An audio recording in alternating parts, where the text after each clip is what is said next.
Hello, my loves. Welcome into this video. This video is for you if 1 degrees, 33 minutes of Aquarius shows up in your 7th house. If you have not already watched the introduction video for the new moon in Aquarius readings, please go ahead and do that. Check that out before you continue here. So, the house system in our zodiac story always indicates where something is happening. The planets that are in that place where we are born represent where those planets are expressing, and when they're transits, meaning this new moon is a transit, the movement of the planets. The transits, when significant things happen in the transit, it'll also indicate and ping and highlight a specific area of our lives, the area of our lives that they're occurring in. So the moon and the sun are together in the sky, creating a new moon in your 7th house, pinging this area of your life. The theme of the 7th house deals with the theme of the ruler of this house, which is the 7th sign of the zodiac, Libra, ruled by the planet Venus. So Venus also rules the 7th house. The 7th house is all about relationships, specifically your one-on-one relationships, long-term partnerships, marriages, enemies, business partners, and contracts. These are all part of the 7th house. Okay, so as you're thinking about how you want to rebel, what you want to do differently in the 7th house, you are going to pick something in this realm. So for an example, a way to rebel, go against the grain when it comes to marriages is to do a hand fast instead of a traditional marriage ceremony. Okay, hand fasts typically only last 1 year and need to be renewed. Okay, in order for the agreement and the arrangement to continue. So that might feel less restrictive and more open to you. But that's rebellious, right?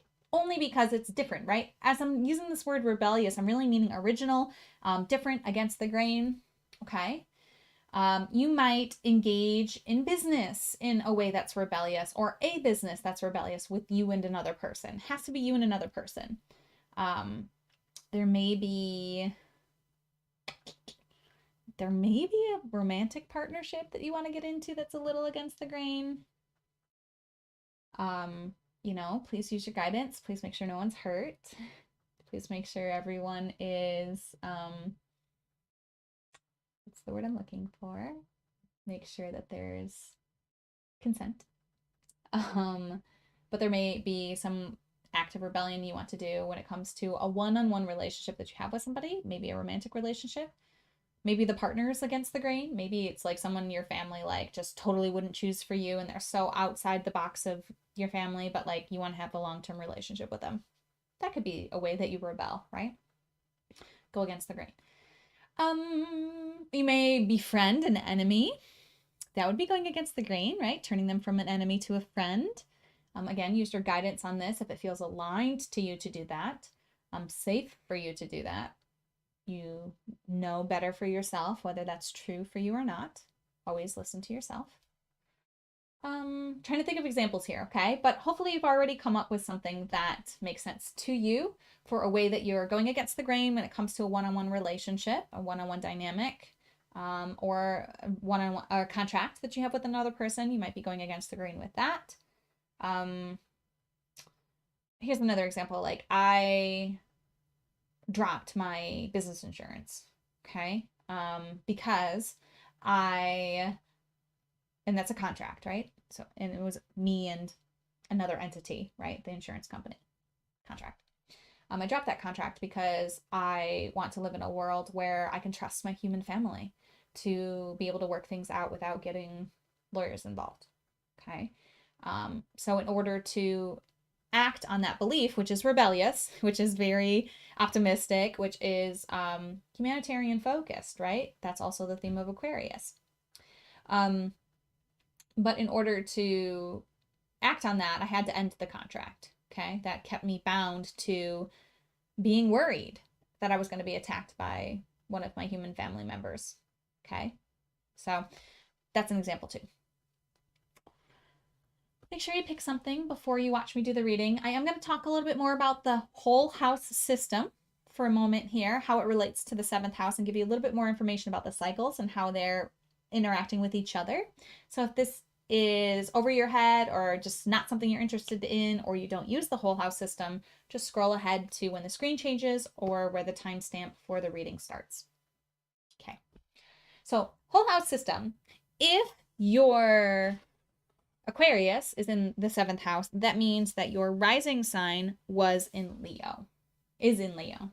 Okay. So Leo was on the horizon when you were born in the whole house system if Aquarius is in your 7th house. Another cool thing to notice about the whole house system is that it'll always consistently rotate around the zodiac with the new moon. So the new moon is now in the 7th house, new moon in Aquarius. The new moon in Pisces will be in your 8th house. Okay? I think that's right. It should be right. Yeah. Just making sure it goes that direction. Additionally, the full moon is always in the house that's opposite where the new moon was. Okay. So 7th house is where this new moon in Aquarius is happening. When the moon is full in the sign opposite to the new moon, you're going to be in the house opposite of the new moon, the sign opposite as well. So the house opposite the 7th house is the 1st house. You can look at little Bitmoji page there with her little wheel to see that visual. Okay. Just a little bit more about the house system, how it relates to the cycles. The full moon will also rotate. So the next full moon, the full moon in Virgo, will be in the 2nd house. Yes. Okay. La la la la la. I think that's all I had to say. Let's move on to the reading. If you haven't already picked how you're going to rebel in your one-on-one relationships in a way that's honoring everybody involved and consensual, please do that now. And if you haven't closed your eyes, taken a few deep breaths, called in your spiritual support team, and opened your heart to receive the guidance most aligned for you at this time, please do that. And let's find out what goddess is here to guide you through this rebellion. Ooh, I like how she fell out. Ooh, ha ha ha ha. Okay, forgive me on the pronunciation of these guys. Sahireth? Yeah, close. Maybe. If you guys know how to pronounce these, please put the phonetics in the comments. Sahireth. She's the goddess of change. She's number 48. You might see the number 48 show up when like change is imminent in this month. And it won't show up if you don't want it to. Like you can just ask for that. But if you don't want that to happen, just say, please don't do that. That's how energies work. Free will universe. You ask for what you want. And what you can also say what you don't want. But it's better to focus on what you want. Anyway, the theme of Sahireth is reorganization, restyle, metamorphosis. She comes from Wales. Here's her message. Life is endless change and doesn't stop for anyone. Be adaptable to help with unexpected changes and learn from mistakes. You can improve things you want to stay the same as well as those you wish to change. People close by can put you in contact with those who will carry out work you're not skilled at or show you how to do something. Interesting. So that last message is like people that you're close to can connect you with people who can help you. Okay? Those one-on-one relationships. Like you have a one-on-one relationship that can help you create a new one-on-one relationship that may be how you get to this one-on-one partnership that you're looking for. Like maybe you chose something that was like you're calling in a new partnership that doesn't exist yet, a new one-on-one relationship that doesn't exist yet, and someone you already know is going to be the person to help you navigate to that person. Does that make sense? I love the energy here. I love the message of change, the theme of change. My sun, moon, and rising sign are mutable signs, which is the sign of change, the modality of change. So I get change. I like change. But I also can be challenged by it, right? Especially when we're attached to something being the way it was. I do like that she pointed out that you can improve upon something you want to stay the same rather than change it. So if you're looking to improve a one-on-one relationship and dynamic with this rebellious choice that you are bringing into the dynamic or into the relationship as a whole, know that you can do that with an existing relationship. But also be open to relationships changing. Okay, so let's say, for example, that you were like calling in a new relationship with a father figure, okay, and you want it to be your father, okay, but maybe it's coming through another father figure that's not your biological father, but like someone steps into your space to match the energy of what you want to see from your father. And maybe the message is about letting that happen instead of forcing it to be the person you want it to be. That doesn't really relate to what I wanted to say, but maybe that's a message for one of you. Hopefully it is. Of course it is. Relationships and dynamics might change based on your rebellion. One-on-one dynamics might change based on this choice, whatever it is that you want to move forward with. So be sure that what you want to move forward with is aligned to your soul. If you want to create businesses, partnerships, contracts that help humanity, extra bonus points for that because we are in the new moon of Aquarius. I know I already told you to pick it, but you can change it if this information makes you rethink. There's nothing wrong with that. It just kind of helps to go into a reading with an intention, okay? That's why I try to get you guys to do that stuff before you watch the card. Okay. But the card itself may invite you to change your mind, and that's fine. Yeah, just be open to things changing as you, like, whatever you're changing, whatever you're doing in rebellion is going to change a one-on-one dynamic. So you just be open to that and let yourself remember that this lady is here to help you. I know I said this lady because I don't want to butcher her name again. Saihirareth. Yeah. Okay. Be adaptable to help with unexpected changes and learn from mistakes. Okay. She also wanted me to reiterate that as you work with this rebellion, this new way against the grain of being one-on-one with a person, you might be not good at it at first. Whatever change you want to make might not be perfect. Learn from the mistakes, okay? And just know that as things are changing, you're learning as you go. All right. So I'm going to be offering part of this Oracle guidebook, which is a spell. So if you are not into spells and don't want to engage in this information, you are welcome to dismiss yourself from class. Okay.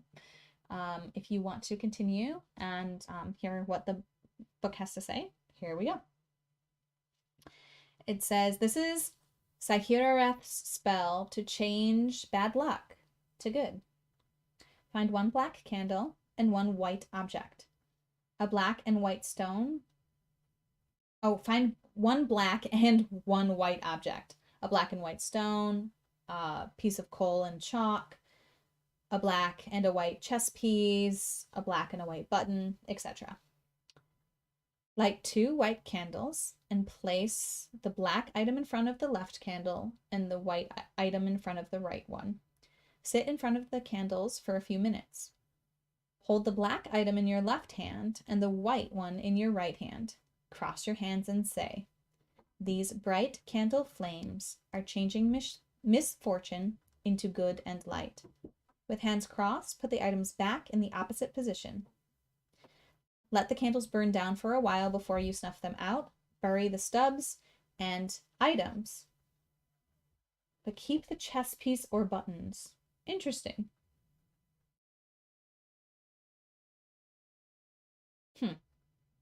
I don't know why you would. Interesting. Choose your guidance on whether you bury it or not. Here's another spell to attract good luck.